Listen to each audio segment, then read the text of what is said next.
this video, I first talk about this movie, and at the end, I share my opinion and review about it. My goal is offering valuable insight into this movie, so, spoilers ahead. In a special prison, Goreng wakes up in a cell with his cellmate, Trimagasi. Each floor has 2 prisoners, and every day food is lowered on a platform. Prisoners have 2 minutes to eat before the platform moves to lower floors. The lower the floor, the less food they get. Every month, prisoners are shuffled and assigned to different floors. When Goreng first encounters the food platform, he decides not to eat, hoping to leave some for those below. Trimagasi spits on the table, knowing higher-level prisoners do the same. Goreng saves an apple for later, but once the platform leaves, the cell becomes unbearably hot. Goreng learns that keeping food is forbidden and must dispose of an apple to avoid punishment. This makes him reflect on his interview, where he signed an agreement to stay for 6 months. Each prisoner can bring 1 item, and Goreng chose a copy of Don Quixote to earn an accredited diploma. The day after, Goreng refuses to eat when the platform comes, and Trimagasi criticizes him for being on floor 48. Goreng asks Trimagasi about his story, and Trimagasi explains it started with him buying an amazing knife he saw on TV, only for a new ad to soon promote an even better one. Trimagasi became so angry that he threw the TV out the window, accidentally killing a passerby. He was given a choice between a psychiatric hospital and the hole, so he ended up in the hole. His lowest floor was 132, and he knows there are more floors below. No food reaches the lower levels, and a month there isn't too bad, but it's worse when you get 2 lower levels in a row. Goreng fears the possibility of lower floors and tries to talk to people on other levels to ask them to ration food, but they ignore him. In response, Trimagasi urinates into the lower floor and reveals that the item he brought with him is the knife he bought from TV. When the platform arrives again, Goreng starts eating and sees someone from the upper levels fall through the hole. Trimagasi explains this is common and that they'll be together next month. Goreng realizes cellmates stay together when shuffled and understands that Trimagasi ate his previous cellmate on the lower floors. If you like the video so far, press the like button and subscribe to our channel. The platform comes again. Miharu is sitting on it, and Goreng notices she's injured. Trimagasi tells him to ignore her. Miharu comes down once a month to search for her missing child and kills her cellmates to increase her chances of being paired with her child. The person they saw falling was likely her victim. Trimagasi explains he never killed anyone, just ate the body that fell on his floor. When the platform moves, prisoners try to attack Miharu, but she kills them and returns. At the end of the month, prisoners are gassed and shuffled. Goreng wakes up tied to his bed on floor 171. Trimagasi says he tied Goreng for protection. Screams from other floors are heard, and when the platform arrives, there's no food left. Trimagasi, after 8 days, decides it's time for food and cuts meat from Goreng's thigh, ignoring his pleas. Before he can eat it, the platform arrives with Miharu. Remembering how Goreng worried about her, Miharu attacks Trimagasi with his own knife. Miharu frees Goreng and gives him the knife to finish off Trimagasi. Goreng passes out and later wakes up in bed with his leg bandaged by Miharu. She's eating Trimagasi and offers Goreng some meat, which he accepts after hesitating. She also gives him water before silently leaving on the platform. After several days, Trimagasi's body starts to rot, and Goreng eats worms. He begins hallucinating, seeing Trimagasi's ghost.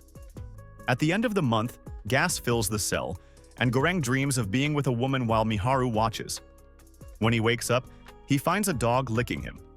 His new cellmate is Imagiri, the woman who interviewed him, and the dog is the item she brought. They are now on level 33. Goreng recalls his interview with Imagiri, noticing her creepy pauses.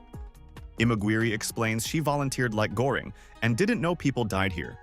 She believes there are 200 levels and suggests that if people ate only what they needed, there would be enough food. She hopes solidarity will emerge, but Goreng thinks it's unrealistic. He wonders if a child's death could spark change, but Imagiri believes company policy doesn't allow anyone under 16. When the platform delivers food, Imagiri takes only what she needs and shares some with her dog. She prepares 2 rations and urges the prisoners below to eat them and pass on the message. However, they ignore her, and Goreng argues that the administration doesn't want solidarity. Imagiri is offended by Goreng's view, as she worked for them without issues, but Goring points out that her former position let her choose her cellmate. Imagiri keeps trying to ration the food daily, but the lower levels continue to ignore her. After 2 weeks, Goring, frustrated by her yelling, threatens to defecate on the food if the prisoners don't follow her instructions. The threat works, and they start passing the message down. Later, the platform arrives with an unconscious Miharu. Goring and Imagiri care for her while the dog steals some food. After the platform leaves, the cell becomes freezing, and Goring chases the dog to reclaim the stolen food. That night, Miharu takes the bed, and Goring sleeps on the floor. He wakes up to find Miharu killed the dog to eat it. The next day, Miharu leaves. Goring tells Imagiri about Miharu searching for her child, but Imagiri reveals Miharu came alone 10 months ago, was an actress with no family, and volunteered like Goring. Imagiri also admits she didn't know how bad it was and has been battling cancer for 3 years. Imagiri, after losing her fight, volunteered thinking she could make a difference but no longer cares. On their last day on floor 33, Goring tries to get her to eat, but she's too depressed. The next morning, Goring wakes up on floor 202, revealing there are more levels than Imagiri knew. The shock overwhelms her, and she takes her own life. Trimagasi's hallucination reappears, now joined by Imagiri and her dog, urging Goring to eat her body. Goring tries to ignore hallucinations by eating book pages and counting the days on the wall. Eventually, hunger overwhelms him, and he feeds on Imagiri with Trimagasi's guidance. When the shuffle comes, Goring is relieved to be on floor 6. He dreams of Miharu with a knife, but his new cellmate is Bharat, who brought a rope. Bharat is eager to climb to the top from floor 6 and asks for help from the prisoners on level 5. They tease him but agree to hold the rope. However, when Bharat starts climbing, one of the prisoners defecates on his face, causing him to let go and fall. Goring catches him, but the rope is lost. When the platform arrives, they must eat while listening to the prisoners on level 5. Goring is haunted by hallucinations of Trimagasi and Imagiri. Trimagasi encourages him, and Imagiri reminds him change doesn't happen spontaneously. Inspired, Goring asks Bharat for help, and they plan to jump onto the platform with weapons to make people ration food, ensuring everyone gets a share. Goring estimates there are around 250 levels, which he thinks is achievable. Bharat agrees to help Goring, and they break a bed for metal pieces to use as weapons. They reach level 7, where Goring suggests not letting prisoners take food until level 50. Bharat hesitates because the lower-level prisoners helped him, but after seeing the old man's reaction, he understands and helps keep everyone away from the food. Goring and Bharat continue descending, threatening prisoners to leave the food untouched. They eventually meet Brambong, an old wise man, who supports their plan but warns that the administration won't care. He suggests they need a symbol, so Goring and Bharat decide to use panna cotta, hoping it will make an impression if it reaches the bottom untouched. Goring and Bharat continue their mission, protecting the panna cotta and using threats to keep people away. At level 50, they begin distributing rations, and the prisoners are thankful. On level 97, they find a sick old man and a boy who plans to kill the man for food. The next level only has a body, and Goring suspects this is where Miharu woke up. The platform skips a level, confirming Goring's calculations were wrong and there are more than 250 floors. On the next floor, they find 2 men attacking Miharu, one with a sword and the other large and strong. Goring and Bharat try to help her, but struggle to defend themselves against the attackers. Bharat kills one attacker and helps Goring defeat the other, but it's too late to save Miharu, who is already dead. Goring wants to mourn her, but Bharat drags him back on the platform. They continue handing out food as they descend, though many floors have only dead bodies. Eventually, the platform stops at level 333, which seems to be the last one. At level 333, Bharat and Goring discover Mali, the missing child, hiding under a bed. As soon as they leave the platform, it starts going down again. Goring asks Bharat to throw the panna cotta into the hole, but he refuses. Surprisingly, the room doesn't punish them, and after hesitation, Bharat gives the panna cotta to Mali. Goring, Mali, and Bharat stay on level 333, with Goring haunted by the ghosts of Trimagasi, Imagiri, and Miharu. Bharat eventually agrees with the ghosts, telling Goring that Mali is the message. When Goring wakes up, he finds Bharat has died from his injuries.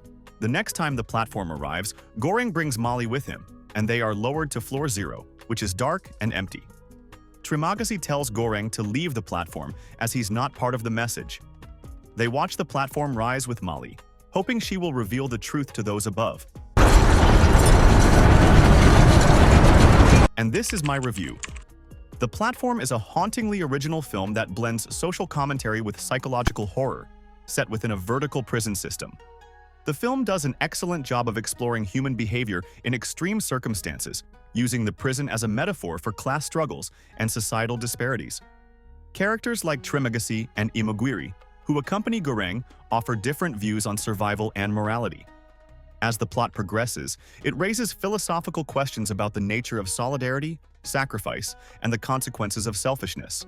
The Platform doesn't shy away from its harsh critique of society, depicting a world where people are driven to the brink of madness, resorting to cannibalism, betrayal, and violence to survive.